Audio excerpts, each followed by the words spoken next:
After a long, I am sharing a video with all of you guys.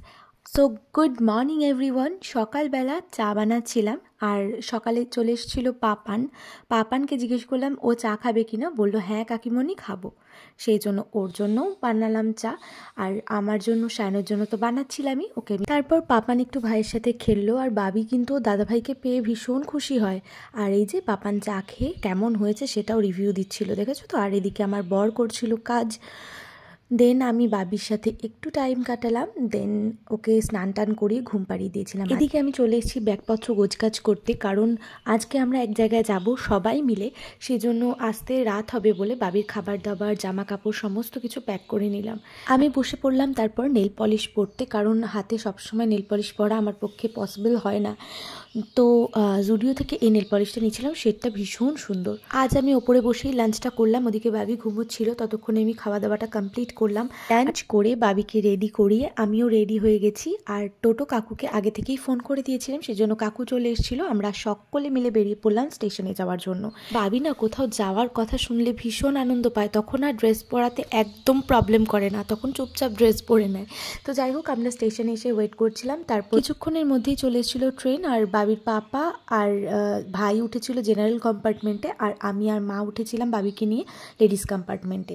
তারপর চলে গিয়েছিলাম নেমে Apollo ফার্মেসিতে একটু ওয়াইপস নেওয়ার জন্য। দেন মামি এখানে চা করেছিল, কিন্তু আমি চা খাইনি, চা খেতে ইচ্ছে করছিল না।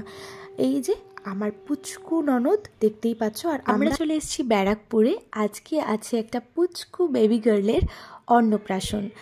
তো আমরা ভেতরে চলে এলাম ব্যাঙ্কোয়েটের, আর এত সুন্দর করে ভেতরটা ডেকোরেশন করা ছিল। আর এখানে কি কি খেয়েছি না খেয়েছি সমস্ত কিছু কিন্তু আমি একটা রিলসে পোস্ট করে দিয়েছি, না দেখে থাকলে দেখে আসতে পারো। তারপর বেশ কিছুক্ষণ এখানে সবাই মিলে গল্প করলাম, দেন অনেক ছবি তুলেছিলাম। আর এটা হচ্ছে আমার মেজো মামি শাশুড়ি, আর এই যে মামি শাশুড়ি সবাই বসে আছে। আর এইটা হচ্ছে আমার আরেক ননদ, এটা একটা দেওর হয় আমার। আর এই যে এখানে বসে আছে দাদা। তো আমি প্রথমে একটু কফি খেলাম, আর কফিটা খেতে না ভীষণই ভালো লাগছিলো। আর ব্যারাকপুরের এদিকে একদমই ঠান্ডা নেই বললেই চলে। তো যাই হোক, এদিকে দেখতেই পাচ্ছ মানে বাবি সবার সাথে একদম মিশে গেছে। দেন এই যে আজকে ছিল এই পুচকুটার রাইস সেরিমনি, তো একটু পুচকুটাকে আদর করে চলে গেলাম স্টার্টারের দিকে। আর এটা হচ্ছে বড় মামা। দেন মা আমাকে একটু কাবাব খাইয়ে দিচ্ছিল, আর আমি বাবিকে নিয়ে একটু এদিক ওদিক ঘুরছিলাম। আর বেলুন দেখেছে বাবি কি খুশি হচ্ছিল, মানে আমি কি বলবো। অনেকক্ষণ পর আমি এই পুচকুটাকে একটু কোলে নিলাম, মানে এত শান্ত না। আর এটা হচ্ছে এই পুচকুটার মামা আর পাপা। যাই হোক, এরপর আমরা অনেকক্ষণ সবাই মিলে মজা করলাম, গল্প করলাম। দেন ঝটপট করে আমরা ডিনারটা কমপ্লিট করে নিলাম, কারণ এতটা দূর আবার ফিরতেও হবে। যাই হোক, এদিকে খাওয়া দাওয়া কমপ্লিট করে এসে দেখি বাবি ওর পাপার কোলে একদম ঘুমিয়ে গেছে। তারপর চলে এলাম সবাই মিলে স্টেশনে। ট্রেনটা বেশ অনেকটাই লেট ছিল, সেই জন্য বাড়ি ফিরতে আমাদের রাত 12টা বেজে গেছে। বাড়িতে ফিরে ভিডিও করার এতটুকু এনার্জি ছিল না।